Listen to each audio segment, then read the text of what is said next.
저는 재혼한 지 1년 조금 넘은 40대 주부입니다. 저는 지금 드라마보다 더 드라마 같은 상황 속에서 하루하루를 살고 있습니다. 부디 제 얘기를 들어보시고 제가 어떻게 하면 좋을지 조언 부탁드립니다. 지금으로부터 약 6년 전 남편은 믿었던 사람에게 배신당하고 사업까지 실패하면서 세상을 등지고 말았습니다. 10살 배기 아들을 홀로 키우며 악착같이 살았어요. 아들 학교 보내놓고 건물 청소하고 아들 재워놓고 식당 가서 설거지하고 그렇게 돈만 벌며 살았어요. 그러던 중 지금의 남편과 만나게 되었습니다. 제가 일하던 건물 2층에 쌀국수 가게가 있었는데 남편은 그 가게 사장이었지요. 처음에는 눈인사만 하던 사이였는데 어느 순간 조금씩 대화도 하게 되더라고요. 재혼인 저와는 달리 남편은 초혼이었기 때문에 남편 쪽 반대가 매우 심했어요. 특히 남편의 아버지께서는 저를 보려고도 하지 않으셨죠. 그렇지만 아버님이 언젠간 받아주시리라 믿고 묵묵히 며느리로서의 도리해가며 남편 내조하며 열심히 살았습니다. 그렇게 1년쯤 지났을 무렵 시아버지께서 재혼을 하시게 되었습니다. 덕분에 저와 남편의 관계도 인정받게 되었지요. 그 점에 있어서 저는 시아버지의 재혼이 너무나 기뻤습니다. 한편으로는 갑자기 시어머니가 생긴다고 생각하니 긴장도 되고 떨리기도 하더라고요. 부디 좋으신 분이면 좋겠다 생각했어요. 하지만 시아버지의 결혼식장에 들어선 순간 저는 충격으로 쓰러지고 말았습니다. 그곳에는 제 여고 동창인 미숙이가 서 있더라고요. 미숙이는 저를 참 많이 괴롭히던 친구였어요. 지금 뉴스나 신문에 나오는 학교 폭력에 비교하면 그 당시의 괴롭힘은 장난이라고 볼 수도 있겠지만 전 그 당시에 하루하루가 너무 괴로웠거든요. 매번 저더러 못생겼다, 뚱뚱하다라는 지적은 물론이고 걸핏하면 제 교복과 교과서에 낙서를 하고 제 책가방을 숨겨놓고 한 번은 집에 가야 하는데 제 신발을 학교 뒷산에다 숨겨놓아서 교복에 양말만 신고 심리기를 걸은 적도 있었네요. 또 제가 다른 학교 남자들과 밖에서 술을 마시고 다닌다, 담배를 핀다는 등 말도 안 되는 소문을 내던 친구들, 그중 가장 심했던 친구가 바로 미숙이에요. 그런데 그 미숙이가 제 시어머니가 된다는 걸 안 순간 전 혈압이 빡 오르면서 그대로 기절하다시피 쓰러진 거죠. 차마 시아버지에겐 이야기하지 못하고 남편에게만 조심스럽게 이 일을 털어놓았는데 남편은 어쩔 수 없지 않냐고 하더라고요. 맞는 말이죠. 이제서야 어렵게 인정받았는데 이렇게 틀어지게 할 수는 없는 노릇 아니겠어요? 그때부터 저는 어쩔 수 없이 미숙이를 시어머니로서 대접해주기 시작했어요. 그로부터 몇 달 뒤 불의의 사고로 시아버지께서는 병원에 입원을 하시게 되었고 집에는 저랑 미숙이만 남는 경우가 허다했어요. 단둘이 있는데도 미숙이는 저를 마치 하녀 부리듯 하더라고요. 물 떠와라, 이거 정리해라, 왜 이렇게 살림을 못하냐, 밥해라, 반찬해라, 심지어 저한테 자기 속옷 빨래까지 시키더라고요. 꼭 손으로 빨라고 하면서요. 한 번은 자기 친구들을 불러서 집들이를 한번 해야겠다더니 세상에 여고 동창들을 집으로 초대한 거 아니겠어요? 그것까지는 괜찮아요. 미숙이 친구가 제 친구이기도 하니까요. 그런데 다 같이 앉아서 이야기를 나누고 있는데 갑자기 미숙이가 저더러 우리 며느라기는 가서 커피도 내오고 과일도 내와야 하지 않겠니? 라고 말하는 거예요. 그러면서 집안 교육이 엉망이라니까 호호호 이러고 앉아있더라고요. 놀러온 친구들은 저와 미숙이를 번갈아 보며 어느 장단에 맞춰야 할지 몰라 어려워하고 있고 저는 어이가 없고 서러워서 그 자리에 있기도 싫고 그래도 저한테만 그런다면 괜찮은데 제 남편에게도 이제 자기 아들이나 마찬가지라며 하대를 하더라고요. 남편이 퇴근하고 집에 와서 인사가 조금이라도 늦으면 자기가 새어머니라고 저렇게 무시하는 거라며 대성통곡을 하고 제 아들에게도 예를 들어 밥을 먹다가 뭐라도 조금 흘리면 애가 저렇게 자기 엄마 닮아서 칠칠치가 못한 것 같다고 구박을 하고 심지어 애한테 너네 엄마가 둘째 나오면 넌 찬밥 신세다 그거 아니? 이런 소리를 하더라고요. 듣다 저는 결국 미숙이한테 시어머니 그래 넌 뭐가 그렇게 당당하니? 너 돈 보고 우리 시아버지랑 결혼했지? 그리고 소리를 치자 미숙이는 그래 맞아 당연한 거 아니니? 나이가 25살이나 차이가 나는데? 라고 하는 거예요. 어떻게 돈 보고 결혼했다는 소리를 저렇게 당당하게 할 수 있는지 정말 구역질이 날 정도로 싫더라고요. 저는 어떻게든 미숙이의 약점을 손에 쥐어야겠다는 생각이 들었어요. 이대로 가다간 내 가정이 또 한 번 깨질 수 있겠다는 두려움도 느꼈고요. 동창 중 미숙이랑 친했던 친구 옥례를 만나 거하게 밥을 사주며 살살 대화를 유도했어요.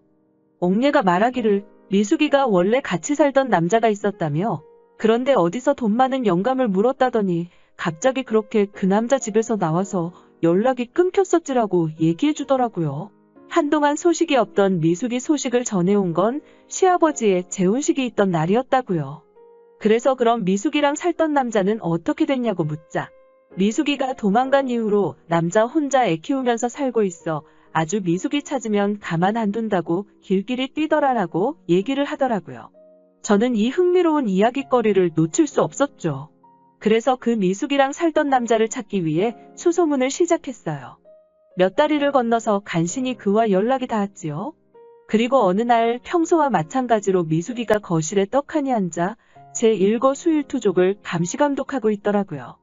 저는 일부러 보란 듯이 그 남자에게 전화를 걸었어요. 그리고 상호씨 안녕하세요 라고 인사를 하며 미숙이의 반응을 보았죠. 아니나 다를까 얼굴 낯빛이 그렇게 좋지 못하더라고요. 제가 전화를 끊고 나자 미숙이는 저에게 상호씨라는 사람은 성이 뭐냐고 묻더라고요. 저는 박상호예요 라고 대답했어요. 대답하자마자 미숙이가 당황하는 게 느껴지더라고요. 저는 이때를 놓치지 않고 시어머니께서도 상호씨 알지 않으시냐고 묻자 미숙이는 내가 그 사람을 어떻게 아냐고 칠색팔색을 하더라고요. 그래서 천호동에서 같이 살림 차리고 살던 거 아니야? 그 사람 지금 너 엄청 찾던데 라고 말했죠. 그러면서 너는 네 애 안 보고 싶니? 라고 물었죠. 그러자 미숙은 갑자기 몸을 사시나무 떨듯 떨며 그 얘기 누구한테 들었냐며 절대 자기 남편이, 그러니까 제 시아버지가 알게 하면 안 된다고 으름장을 놓더라고요. 바라는 게 뭐냐고 묻길래 난 너와 그저 잘 지내고 싶을 뿐이라고. 내 남편, 내 자식 가만히 내버려둬 주면 나도 너의 결혼 생활에 끼어들 생각이 전혀 없다고 말했죠. 진심이니깐요. 그렇지만 미숙이는 그 간단한 약속조차 못 지키더라고요. 며칠 잠잠한가 싶더니 또 집어릇게 못 준다는 말처럼 그 본성이 어디 안 가더라고요. 시아버지가 집으로 오신 이후로 시아버지와 저희 부부 사이에서 교묘하게 이간질을 시작하더라고요. 시아버지가 안 계신 동안 저희가 얼마나 이 집에서 자기를 무시하고 구박했는지 말도 안 되는 소리를 하면서요. 하지만 사랑에 눈이 머신 저희 시아버지는 오로지 미숙이의 말만을 듣고 미숙이 편만 드시는 거예요. 저한테도 아무리 니들끼리 친구여도 네 시어머니니까 어머니 하고 부르라고 하시는데 그게 말처럼 쉽나요? 옛말에 화내는 시어머니보다 말리는 시누이가 더 밉상이라더니 자기가 이간질해놓고 막상 시아버지가 화를 내시려고 하면 꼭 아이고 애들한테 그러지 말라며 시아버지를 막는 척하는 그 연기가 아주 연기대상감이더라니까요. 그러다 제가 결국 모든 사실을 폭로할 수밖에 없는 결정타가 있었습니다. 바로 시아버지가 외출하시는 시간들을 노려 미숙이가 바람을 피고 있었던 거지요. 그러니까 미숙이에게는 원래 같이 살던 남자와 저희 시아버지, 그리고 요즘 만나는 새로운 남자친구까지 남자가 셋이나 있었던 거죠. 아무리 저를 늦게 인정해주신 시아버지지만 사랑하는 남편의 아버지이신데 이런 여자한테 농락당하는 건 더 이상 며느리로서 지켜볼 수가 없더라고요. 저는 사랑하는 남편과 시아버지를 위해 모든 사실을 폭로해야겠다고 마음먹었어요. 그리고 얼마 뒤 미숙이의 생일이었습니다. 미숙이는 생일 일주일 전부터 제 귀에 딱지가 앉을 만큼 자기가 뭘 먹고 싶은지, 선물로 뭘 받고 싶은지 떠들고 다니더라고요. 생일 당일날 시아버지 미숙이 저와 남편이 모여 식사를 하려고 하는데 집 초인종이 울립니다. 누구세요? 하고 나가보니 웬 건달 같은 남자와 10살 정도 된 남자아이가 서 있더라고요.